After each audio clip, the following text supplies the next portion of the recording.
You're listening to the Pre-Hospital Care podcast on the Medics Academy Network. Welcome back to the podcast. This is the final instalment of a three-part series on the 7/7 bombings. With kind permission, really, from World Extreme Medicine. They've given us the permission to republish these episodes. So, yeah, it's not easy listening. This is the last instalment with colleague and friend Sam Sinclair.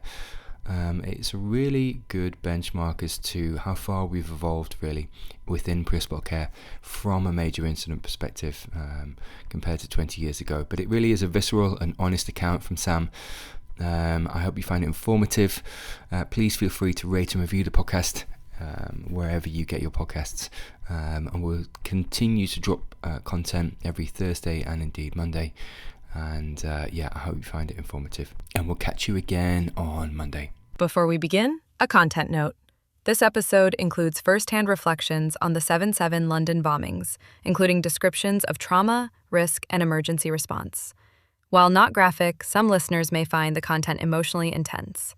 These stories are shared with respect for the lives lost, those affected, and the lessons we carry forward, 20 years on.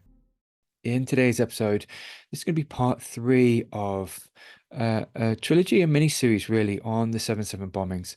So today we're honoured to speak with paramedic Sam Sinclair, who responded to the 7/7 attacks in London on the 7th of July 2005. Sam was on the front line at King's Cross, witnessing firsthand the emergency services response, the chaos and indeed the devastation and extraordinary efforts extended by the emergency services. So Sam's going to take us through his experiences of that day, what it was like to work in such a complex mass casualty incident, and indeed the challenges of treating critically injured patients in an underground setting. He's also going to speak about the human factors and indeed the emotional toll on responders and some of the lessons learned from one of the UK's worst terror attacks in history. We're also going to discuss some of the long-term impacts on Sam and how major incident responses evolved since 7/7. Welcome to this episode, Sam. Thank you very much, Owen. It's an absolute pleasure, if I'm being honest. It's great to have you with us, actually. Sam, I wondered, I guess in a way, could you just take us back to that day? Could you get to maybe just initially speak to some of the first moments of awareness that something had happened on the 7th of July 2005? Yeah, so I mean, listen, I mean, and as I was working on an ambulance out of Bloomsbury with Adam Desmond, and I know you were obviously working on an ambulance as well with Ken Murphy out of Bloomsbury. So we were both starting at the same place and probably had a very similar experience to begin with. And it just really was business as usual. I remember starting at 7 o'clock in the morning and going out reasonably quickly, probably to just a very normal call. I think it was a diarrhea and vomiting case, very local. For some reason, we took them to hospital. Don't know why. We don't normally. I think they were probably just slightly acopic. I remember afterwards thinking, goodness, he picked a very bad day to go to a central London hospital, particularly with that condition. But yeah, that's what it was. So we took him to hospital. We went to the University College Hospital, which is in Euston, very near to King's Cross, a very central London hospital. And I was attending. I remember taking him in and then going in to the reception area to book him in. I remember as I was booking him in with the receptionist, somebody was asking me what if I knew anything about what had happened at King's Cross, because there were a couple of doctors that had telephoned in to say they couldn't make it into work because there had been some kind of power surge or explosion on the underground. And that's the very first I'd heard of it. And so I finished doing my general stuff, booking him in, and then I made my way back out to the ambulance where I was working with Adam Desmond, as I mentioned. He was sat in the ambulance. And I said to him, Adam, I've just heard talk of a possible incident on the underground. And he, I believe, you were there at the same time, weren't you, with Ken? Yeah, we were. You were at had you done a similar thing? Had you taken a patient? Well, absolutely. So we were at UCH University College Hospital, having dropped a patient off. I can't remember what the case was, but Yeah, I remember Ken getting a call from what we used to call CAC at the time, Central Yeah. Ambulance Control. And one of the dispatchers who Ken knew well said, "Look, Ken, we've got a surge of calls, like 20 calls coming from King's Cross. Can you just go and have a look?" I was eating my lunch at 9:30 in the morning, as I constantly did. And Yeah. literally, we were in the ambulance. We just zipped around the corner, blue lights and sirens on. Yeah, and then pulled up at King's Cross, and it was so fresh at that time, Sam. There was no indication of a major incident. There was no declaration of a major incident, and it was literally as we pulled up, we couldn't see anything, and then we heard make ambulances 10 at Aldgate, so that's where we and then You were we at King's Cross when you heard that, were you? Yeah, that's interesting. yeah, yeah.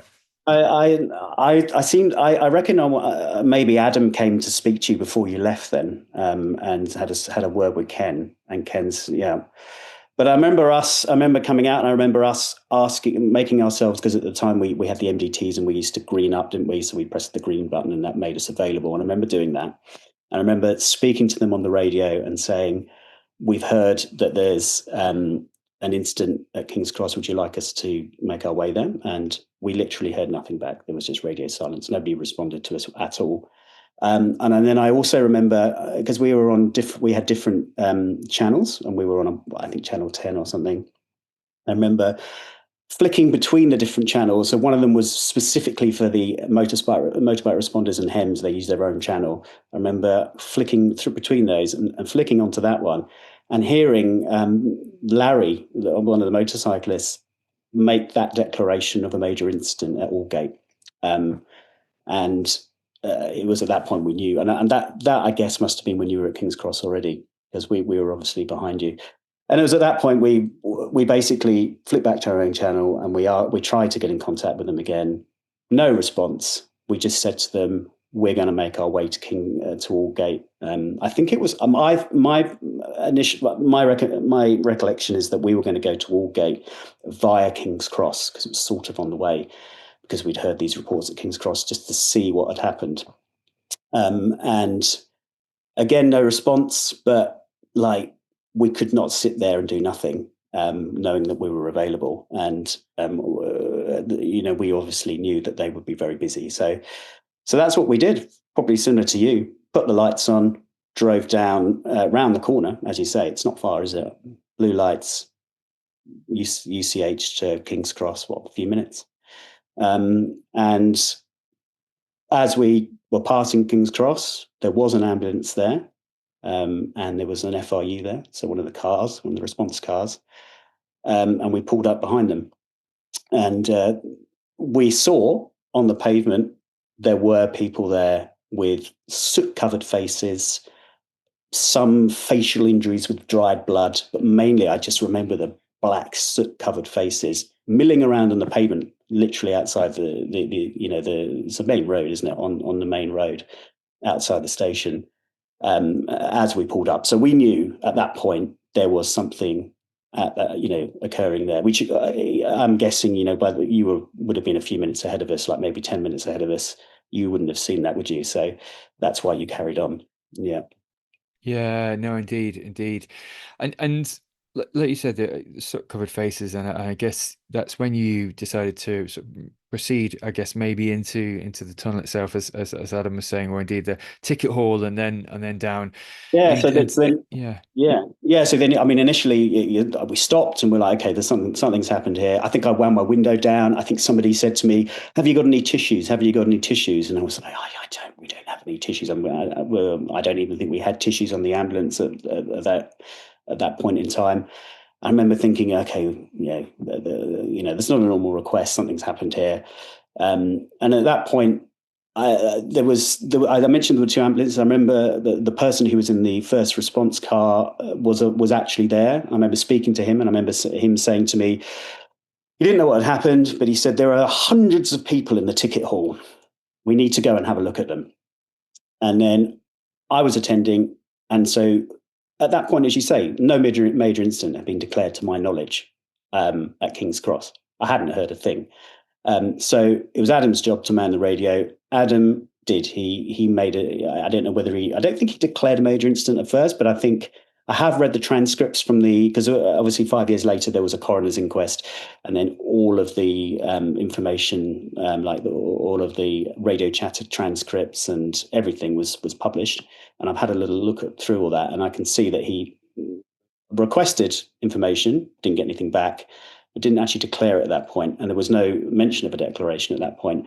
So he assumed the role of silver medic, stayed with the ambulance to man the radio, and I went in with this other paramedic that I knew to the main ticket hall.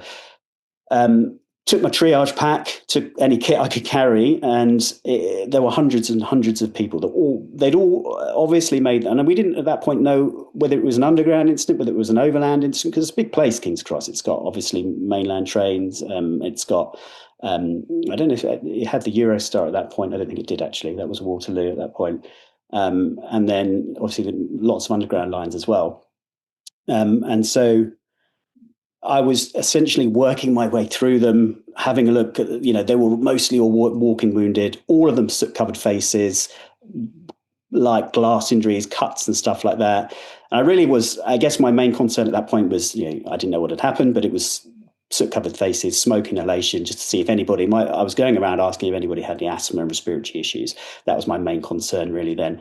I remember spending quite a bit of time with a pregnant lady, quite heavily pregnant, obviously pregnant, with asthma, who was having breathing difficulties. I remember I actually had my oxygen sock with me, and I remember giving her some nebulized salbutamol because she really was quite wheezy.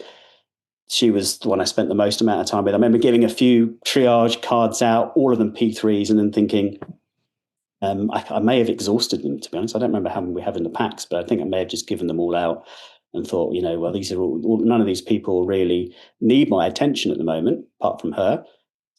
And at that point, Adam came back to me, found me, and then said to me, "Mate, we're needed down on the train." And at that point, I realised it was an underground incident, and because nobody there really knew. Like they were all shocked. They had no idea really what had happened. That all they knew is that they'd made their way up. They'd been told to go into the ticket hall, and that's where they sat.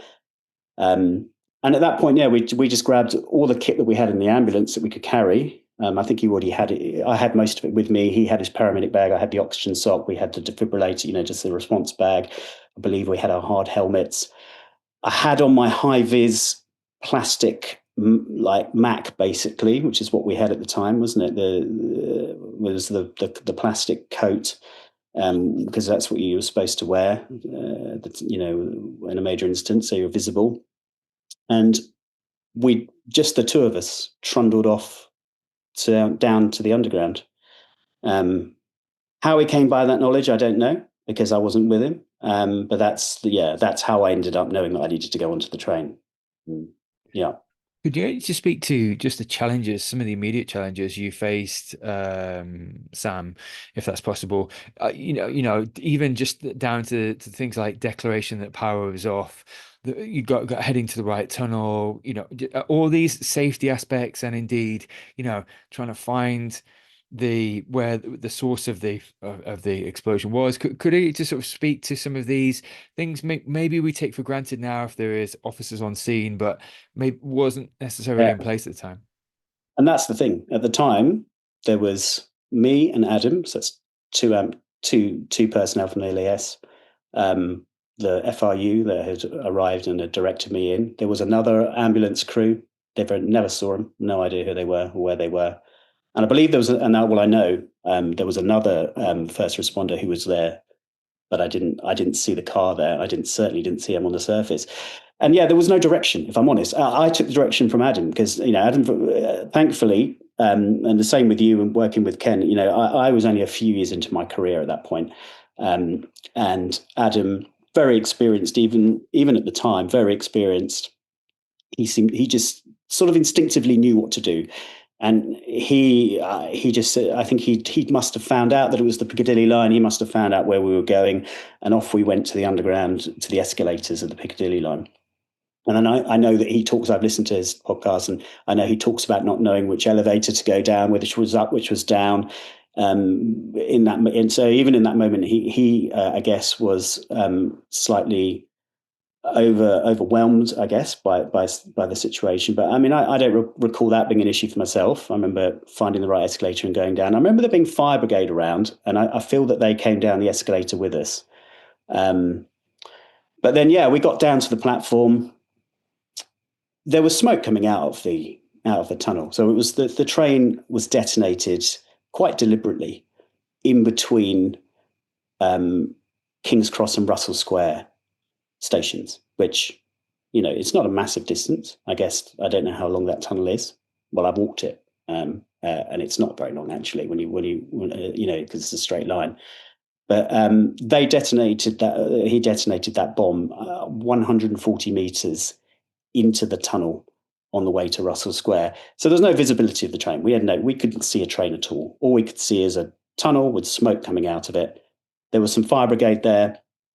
I remember saying to Adam jokingly, I remember actually saying to Adam, because I don't know if you recall, but I remember in 2004, there was a similar kind of thing happened in Madrid. Yeah, the Atocha train bombs. Yeah.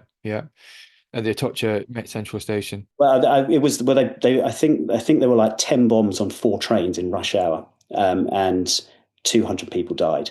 And I remember that at the time it happening. I remember being horrified by it, and I remember actually on the day saying to Adam, "I think this might be something like Madrid."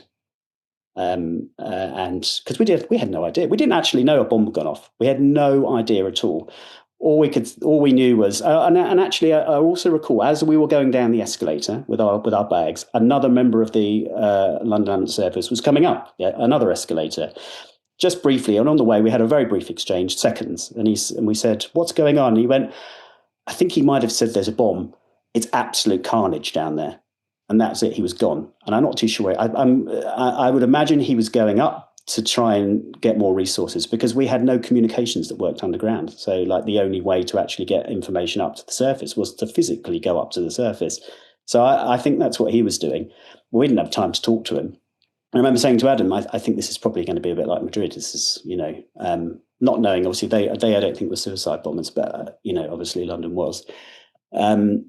And then, yeah, but you're right. You don't know. So the smoke coming out. There are people there already that have been in and have come out. So you kind of assume that it's not some sort of chemical incident. There are people walking up the tracks already, so you assume the power's off. We weren't the first people there. I guess that's the thing. Although we didn't know that at the time, we had no idea who else was there because there was literally no communication at all. It was very, very you're almost on your own. Type feeling, and so you a lot of the things that you would like to know you don't know, and you just have to sort of take it for granted that it's been done. And I know there are a lot of people that would sort of maybe not want to walk into those it's circumstance, walk into a situation like that, but I felt at the time, and I still feel very strongly that there's an element of risk to our job, and we are first responders, and you cannot make every situation safe. And we do what we like to call a dynamic risk assessment, which is by its very nature dynamic. So you can change your mind at any point. But I think that's, I guess, what we were doing. We walked down. We knew we were needed, and we walked towards where everybody else was running away from. We walked in, and I guess did as much of a dynamic risk assessment as we could. Yeah. So just looking, Sam, at so like you said, none of this was apparent, and none of it was easy to I guess quality assure that there was fundamentally safe, and like you said, it never is. I don't think in the early moments ever. But could I get you to speak to the biggest challenges in managing casualties in such a chaotic and high threat environment? Just Adam spoke quite viscerally in part 2, really around just the lack of light, the smell, the temperature, the lack of clarity as to injuries at that point. Could I get you to maybe just, I guess in a way, paint a picture for listeners and viewers how challenging it was? So yeah, I mean, I'll start at the beginning of the tunnel. So we walked to anybody who's been in the underground knows, very small tunnels really. Walk to the end of the tunnel, it's black. there's no light really coming from there. Smoke coming out, and it's just me and Adam, and we go, okay, in we go then. And so we walk side by side up this dark tunnel. We had no torches, we had no radios. It was just us with whatever kit we could carry. On the way, I believe we met some people. Adam talks about it. I don't really have a huge memory of it. But there was emergency lighting very sporadically up the tunnel. So we could kind of see, it was dim, we could see where we were going. And as I said, 140 meters, we had to walk up the tracks till we saw the train. The train had stopped at a junction. There was another tube line that joined it. So it widened up a little bit.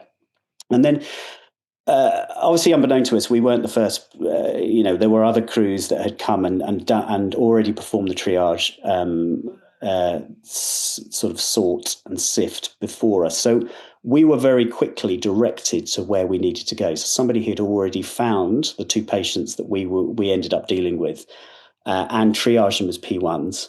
And so there were London Underground staff there, and they had torches, and they were able to direct us.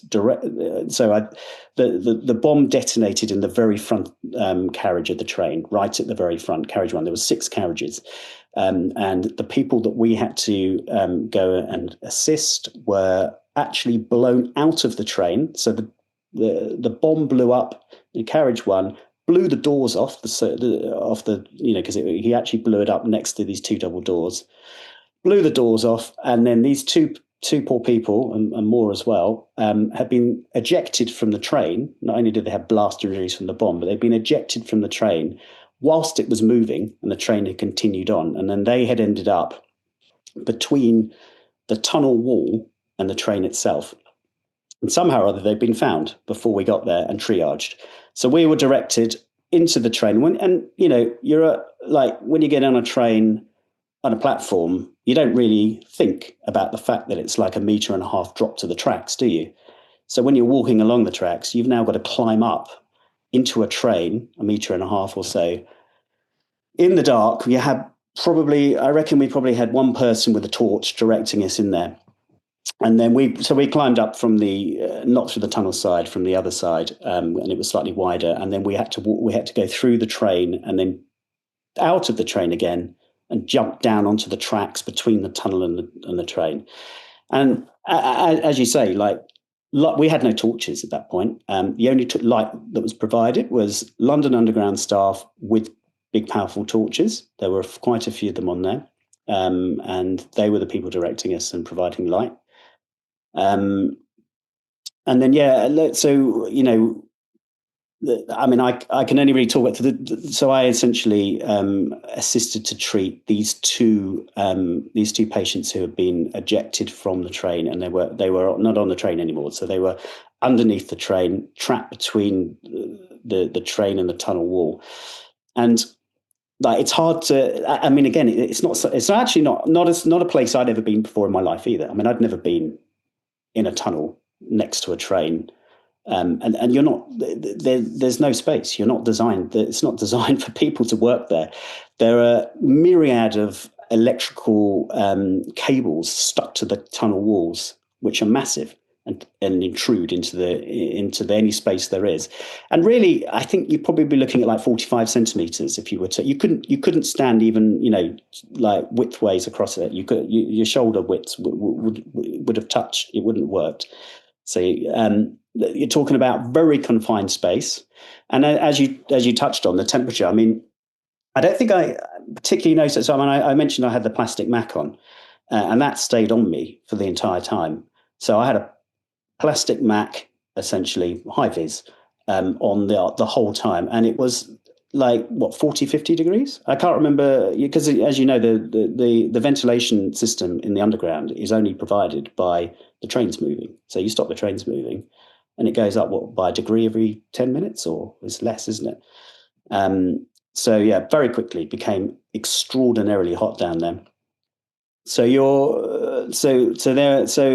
we are with two of the most critically ill people you'll ever see, stuck in a space you can barely move in boiling hot heat, covered in dust and soot, with very little light. Yeah, it's kind of your worst nightmare, isn't it? If you Yeah, it think doesn't about get Sam, it doesn't get it. much worse, to be honest. Yeah, absolutely, absolutely.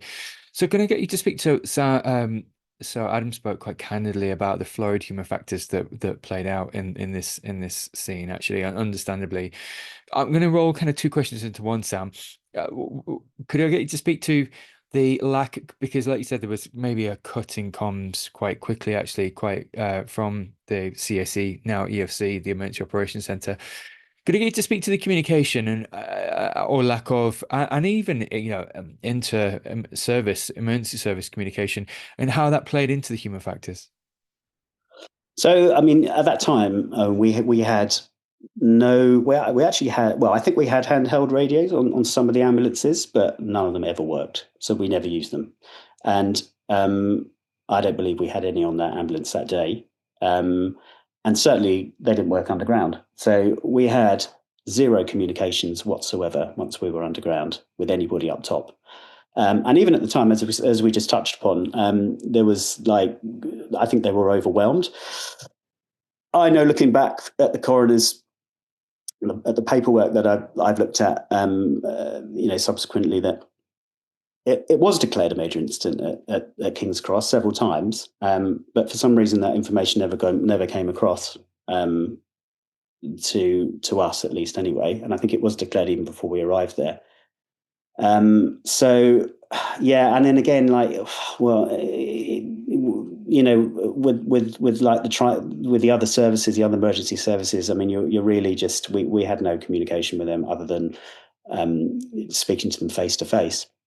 So really, our communications were face to face. So we were just, whoever was there, that's really who we were communicating with.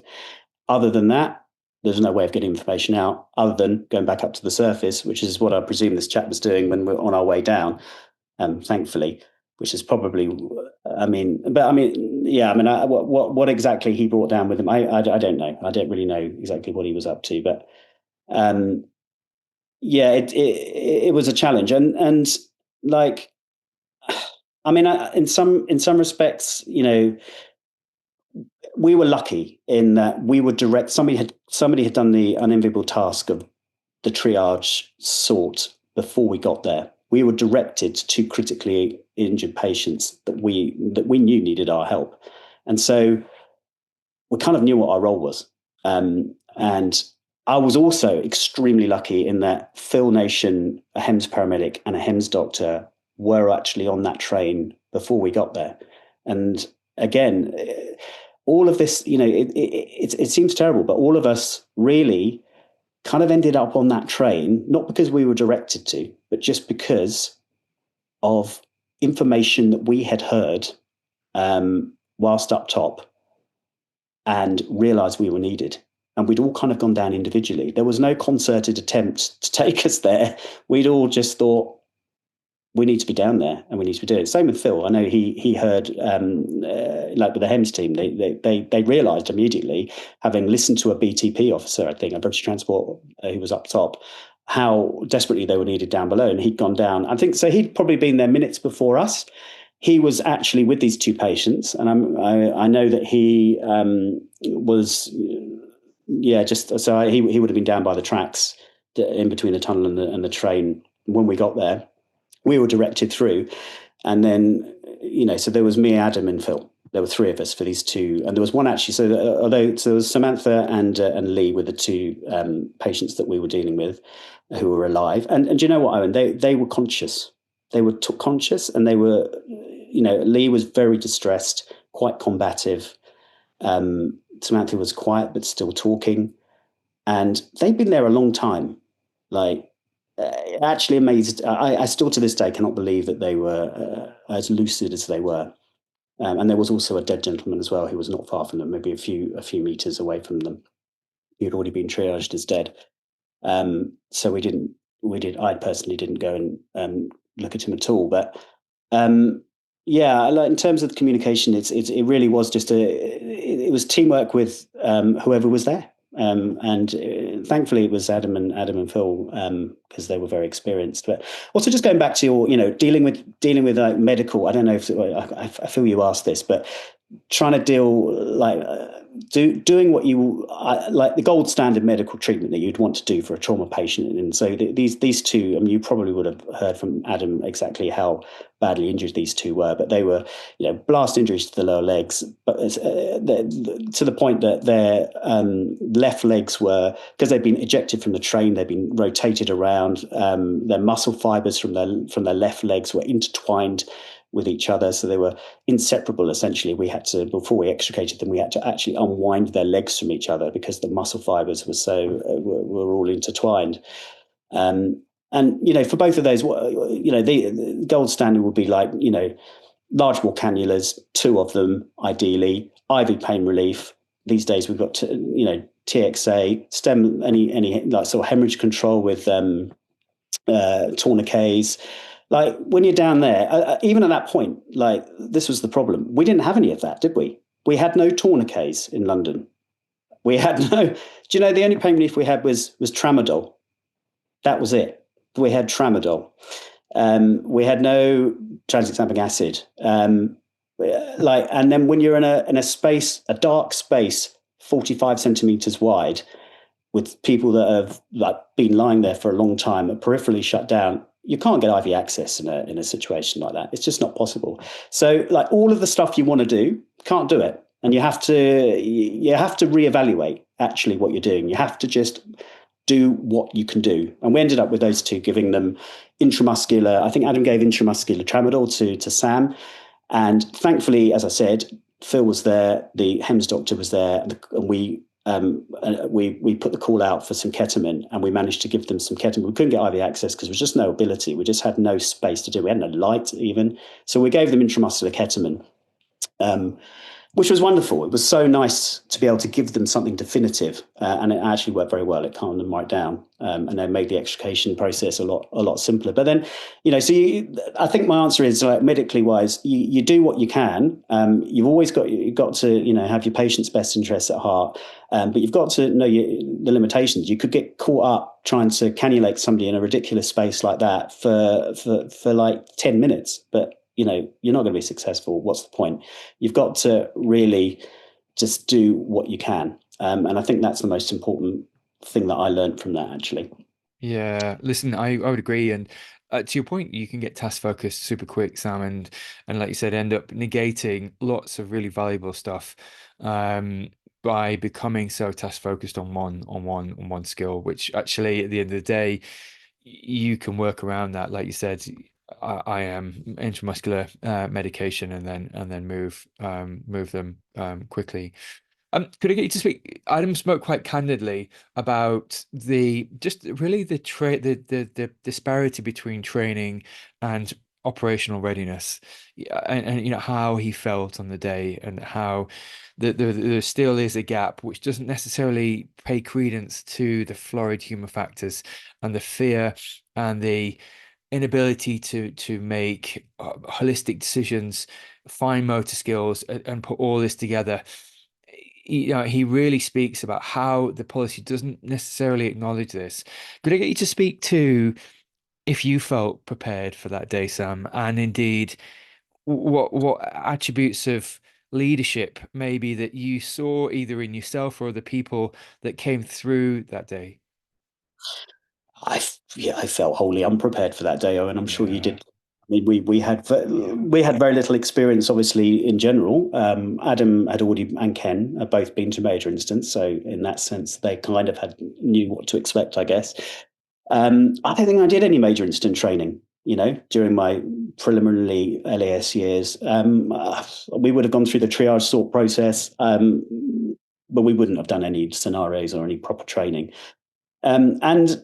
And listen, it's like as Adam eloquently puts, the policy is excellent, and it's required, of course, because you need to up escalate all of the things you need. But if you're appearing on scene to one of these major incidents at a later date, and you're part of the not part of the initial wave, you're like the second wave, you're being called in, it's going to work wonderfully because it's all been set up first. But if you're one of the very first people there, you're by yourself. You really are by yourself. The most important thing is to communicate exactly what you've seen, if you can do.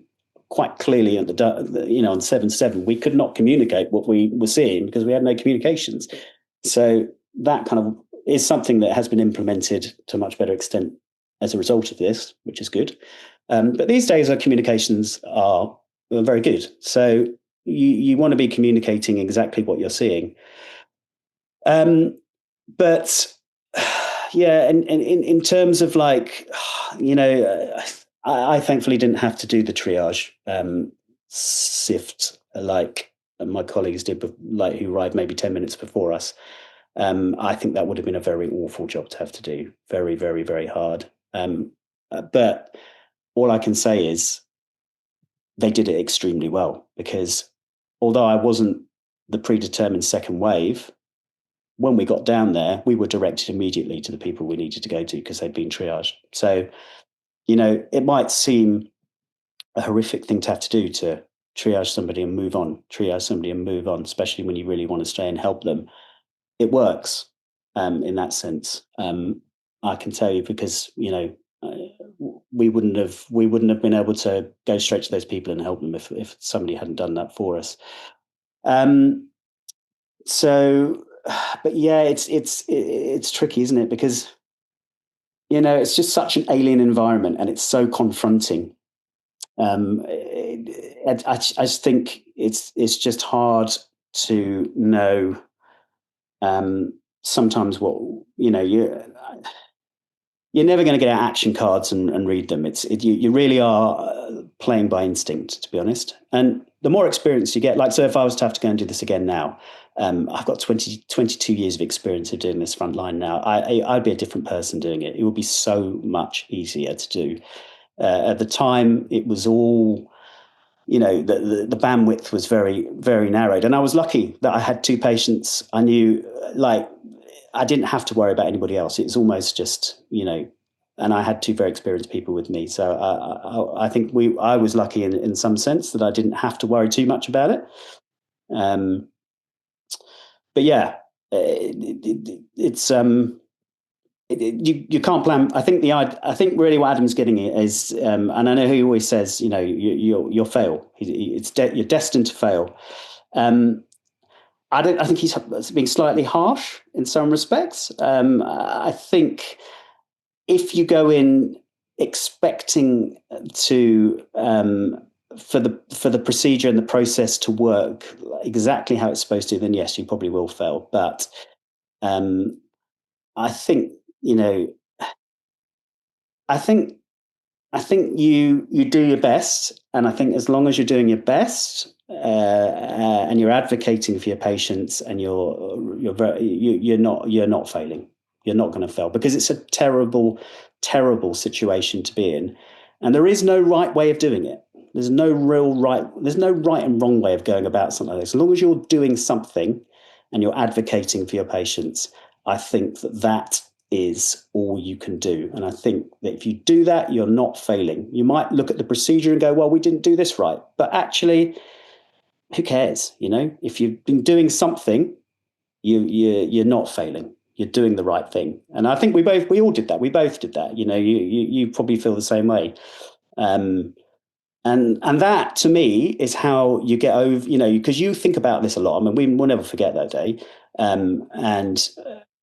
You have struggles in the days and weeks afterwards. But if you've done your best and you've done something, that's how you are able to get through it, in my opinion. Yeah. I know we'll probably touch. I would agree with that, Sam. Absolutely. Absolutely. Just as we're coming to land, a couple more questions, really, Sam. One would be just the emotional and or psychological impact that event has had on you, from either from the immediate aftermath or long term, Sam.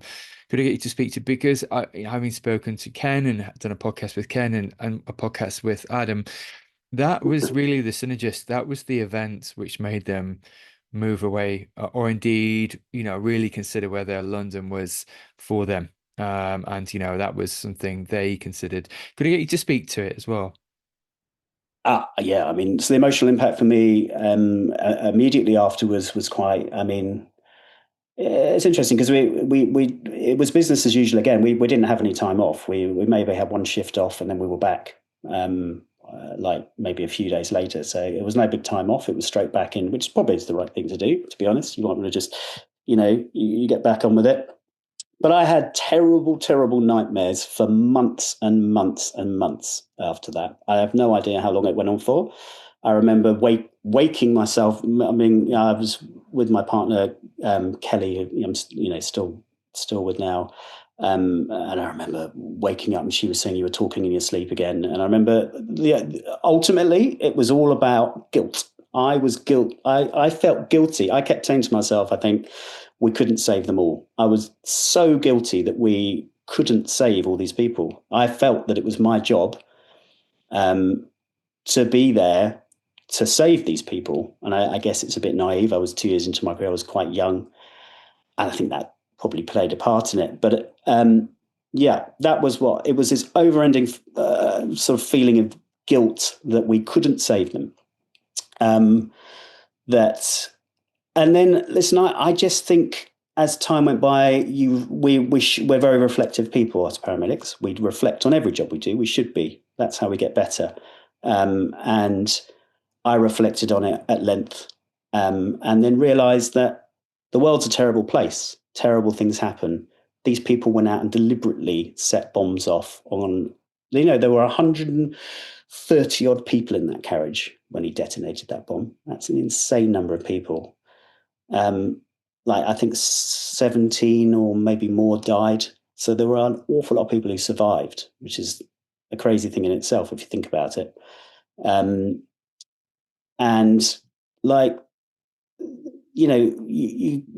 These things that was deliberate. And I think that's for me, actually, talking to Ken and Adam and that also made me because they're very affected by it, and they've seen an awful lot of other major incidents, and I always wondered why they were so affected by that particular one, and it was because it was a very deliberate murder, essentially, and I think that helped me actually, knowing that they were so affected, and some of these old veterans were so affected by it that it made me realise that actually it was fine to be affected by it as well, because that helped me a lot. And they're still affected to this day. You speak to Ken about it and you speak to Adam about it, they still get tearful. But yeah, for me, so I rationalise it in the sense that, we did everything. And as I said earlier, I know I did everything I could. Okay, looking back in it, it would have been great to have done extra stuff, but we didn't have the kit to do it. We had no tourniquets. Thankfully we had HEMS there with some ketamine. That was wonderful. We had one oxygen sock. So we could only give oxygen to one of our patients. That's ridiculous, but that's all we had. There was, so many failings from an equipment point of view, and a communication point of view, which again all came up in the coroner's inquiry, all remedied, all positive outcomes. It takes things like that to change. But that's how I rationalise it in the end. I knew I'd done everything I could. I knew that the world is a terrible place. Terrible things happen, and as much as you try, you can't save everybody. And I think, that was a life lesson for me. And it certainly has helped me in my career going forwards, rationalizing, because again, I've obviously dealt with some other horrific situations, nothing as bad as that. Yeah, it helps you to put those things into perspective as well, as long as you've done the best you can possibly do. What more can you do, really? Yeah. Yeah, absolutely, Sam, absolutely. Listen, it's an honor just to talk to you about this, and also, just to get your insights and reflections actually over the past 45 minutes. And listen, thank you for your time, Sam. It's powerful just to walk through it, because it was a moment in time, a profound one, and like you said, a privilege to be with those patients in the last moments of their lives. But listen, thank you for your time, Sam. You're more than welcome, Owen. More than welcome. Thank you very much. You're listening to the Pre-Hospital Care podcast on the Medics Academy Network.